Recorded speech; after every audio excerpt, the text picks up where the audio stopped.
Welcome back to my YouTube channel. I hope आप सभी अच्छे होंगे। इस वीडियो में हम डिस्कस करने वाले हैं HP TET medical chemistry section के जो एक्सपेक्टेड आंसर हो सकते हैं, जो भी क्वेश्चन हमारे केमिस्ट्री सेक्शन के अंदर आए हुए थे। अगर आपको किसी भी क्वेश्चन में कोई भी डाउट है या क्वेरी है तो आप उसको कमेंट डाउन कर सकते हैं। Let's get start with the question number 31, क्योंकि हमारा सेक्शन नंबर 2 है केमिस्ट्री। तो यहाँ पे जो क्वेश्चन है वो स्टार्ट हुआ है क्वेश्चन नंबर 31 से। फर्स्ट क्वेश्चन है, what is the mass of 10 mole of sodium sulphate. तो इसमें 10 मोल का क्या मास होगा। तो पहले तो हमें 1 मोल का पता होना चाहिए। तो 1 मोल का जब हम कैलकुलेट करेंगे तो वो आएगा हमारे पास अप्रोक्सीमेटली 126 ग्राम। जब हमें 10 मोल का कैलकुलेट करना होगा, we will multiply it with the 10। तो हमारा राइट आंसर हो जाएगा 1260 ग्राम। हमारा राइट आंसर होगा option number A. Question number 32 है, which of the following statement is not correct about trend when we move from left to right across the periodic table. तो हमें इसमें से कौन सा वाला सही नहीं है वो बताना है जब हम लेफ्ट टू राइट मूव करते हैं। तो हमारी फर्स्ट स्टेटमेंट है, atom will easily loose electron. तो हमारी फर्स्ट ही स्टेटमेंट इनकरेक्ट होगी, क्योंकि एटम जो है इलेक्ट्रॉन को लूज नहीं कर पाएंगे इजिली, उनको ज्यादा डिफिकल्टी होगी इलेक्ट्रॉन को लूज करने में।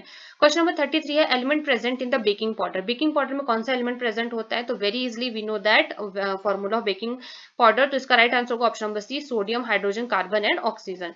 क्वेश्चन नंबर 34 है, the acid present in vitamin C is. तो इसका राइट आंसर होगा option number D, which is ascorbic acid, क्योंकि हम विटामिन सी को एस्कॉर्बिक एसिड भी बोलते हैं।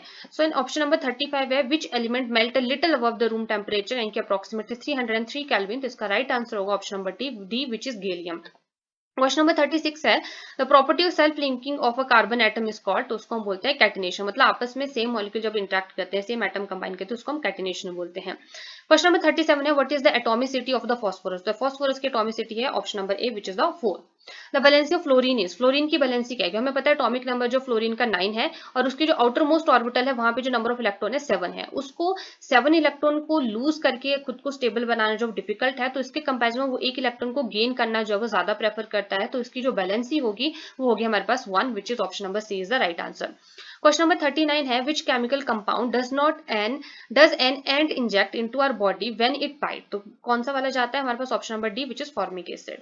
क्वेश्चन नंबर 40 है, which of the following is not thermosetting plastic. तो यहाँ पे जितने भी ये ऑप्शन है बी को छोड़ के वो सारे के सारे थर्मोसेटिंग प्लास्टिक है। तो option number B, Teflon is not a thermosetting plastic. तो इसका राइट आंसर होगा option number B. Question number 41 है, the chemical which give fruits its fragrant smell is. तो ऐसा कौन सा केमिकल है जो फ्रूट्स को फ्रेग्रेंट स्मेल देता है। तो इसका right answer option number A, which is Easter. Next है, कंप्लीट द रिएक्शन। तो हमारे पास आयरन को रिएक्ट करवाया गया जिंक सल्फेट के साथ। तो ये वाला रिएक्शन ही पॉसिबल नहीं है। तो option number D is the right answer, no reaction take place. Question number 43 है, नेम द फॉलोइंग कंपाउंड। तो हमें यहाँ पे इसका आईपीएससी नेम लिखना है। तो right answer of this question is option number B, 3,3 dimethyl but 1-ene। Question number 44 है, a solution has a 320 gram water and 40 gram sodium chloride dissolved in it, then the mass percent concentration of the NaCl is। तो जब हम इस question को calculate करेंगे तो हमारा right answer आएगा option number A, which is 11.1%। Question number 45 है, when sulfur dioxide is dissolved in a water the acid that is formed is। तो वो कौन सा एसिड बनता है, सल्फ्यूरस एसिड बनता है। Option number C is the right answer. Question number 46 है, number of electron present in 10 gram of water. तो 1 ग्राम में कितने होते हैं, हमें पता है जितने एवरोगैड्रो नंबर होते हैं। तो 10 ग्राम में कितने होंगे, तो यहाँ पे हम मल्टीप्लाई करेंगे। तो उस तरह से हमारा राइट आंसर होगा option number B. Question number 47 है, when copper is kept in open for a long a green layer is deposit which has the formula. तो इसका जो राइट आंसर होगा वो होगा ऑप्शन नंबर सी। बिकॉज जब हम रिएक्शन को देखते हैं, जब हमारे पास जो ग्रीन लेयर बनती है वो कॉपर कार्बोनेट की भी बनती है, उसके साथ हमारे पास कॉपर हाइड्रोक्साइड भी बनता है। तो हम यहाँ पे जो राइट आंसर लेंगे वो लेंगे option number C. Question number 48 है, phosphorus is generally stored in. तो फॉस्फोरस को हम जनरली स्टोर करते हैं वाटर के अंदर, जो सोडियम और पोटेशियम होता है वो स्टोर होता है केरोसिन के अंदर। क्वेश्चन नंबर 49 है, which of the following will show Tyndall effect. इनमें से कौन सा वाला टिंडल इफेक्ट शो करता है। इसका right answer option number C, which is milk. Question number 50 है, which method is best for separating colour from the dye. तो डाई से कलर को सेपरेट करने के जो बेस्ट मेथड होता है वो होता है हमारे पास क्रोमेटोग्राफी। नाम से इसका मतलब है क्रोमा मींस कलर, तो हम क्रोमेटोग्राफी का यूज करते हैं। क्वेश्चन नंबर 51 है, which one of the following has triple bond present in its structure. तो ऑब्वियसली नाइट्रोजन ट्रिपल बॉन्ड बना सकता है। तो इनमें से किसी भी ऑप्शन में हमारे पास ऐसा कोई ऑप्शन नहीं दिख रहा है जहां पे ट्रिपल बॉन्ड बनने की संभावना हो। तो option number A is the right answer. Question number 52 है, complete the reaction by selecting the right option. तो जब हम अल्कोहल को कंसंट्रेटेड H2SO4 की प्रेजेंस में 443 केल्विन के ऊपर जब रिएक्ट कराते हैं तो वो हमारे पास बना देता है इथीन। तो हमारे पास राइट आंसर होगा option number B is the right answer. Question number 53 है, the hydrophilic end of synthetic detergent is. तो सिंथेटिक डिटर्जेंट का जो हाइड्रोफिलिक एंड है, हाइड्रोफिलिक एंड वो एंड होगा जो वाटर के साथ रिएक्ट कर सकता है, जो उसके साथ डिसॉल्व हो सकता है। तो इसका राइट आंसर है option number D. Question number 54 है Bohr theory is applicable to. तो बोहर की थ्योरी जो एप्लीकेबल थी किसके लिए? तो बोहर थ्योरी एप्लीकेबल थी फॉर द सिंगल इलेक्ट्रॉन वाले एटम के लिए, मल्टीपल इलेक्ट्रॉन वाले एटम के लिए वो अवेलेबल ही नहीं थी, एप्लीकेबल ही नहीं थी, इसलिए राइट आंसर इसका option number A which is hydrogen atom. Then question number 55 है the molecular formula of cyclohexane is.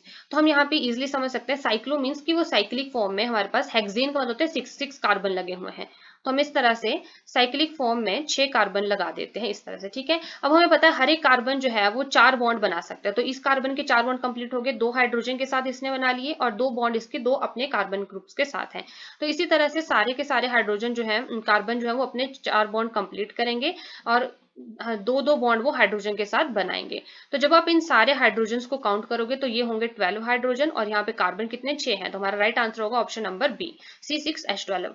The function group in ester is. तो इनमें से कौन सा फंक्शन ग्रुप ईस्टर का है? तो इसका right answer option number C, because जो फर्स्ट है वो एल्डिहाइड है, सेकंड जो हमारे पास वो एसिटिक ग्रुप है, COH ग्रुप है, और जो डी है हमारे पास वो कीटोन ग्रुप है। तो हमारे पास ऑप्शन नंबर डी जो है वो ईस्टर ग्रुप है, सॉरी सी जो है वो ईस्टर ग्रुप है, तो option number C is the right answer. Question number 57 है the molecular weight difference between two consecutive homologous member is. तो इसका राइट आंसर होगा option number B which is 14। Question number 58 है which one of the following is not use an antacid for indigestion in human against gas.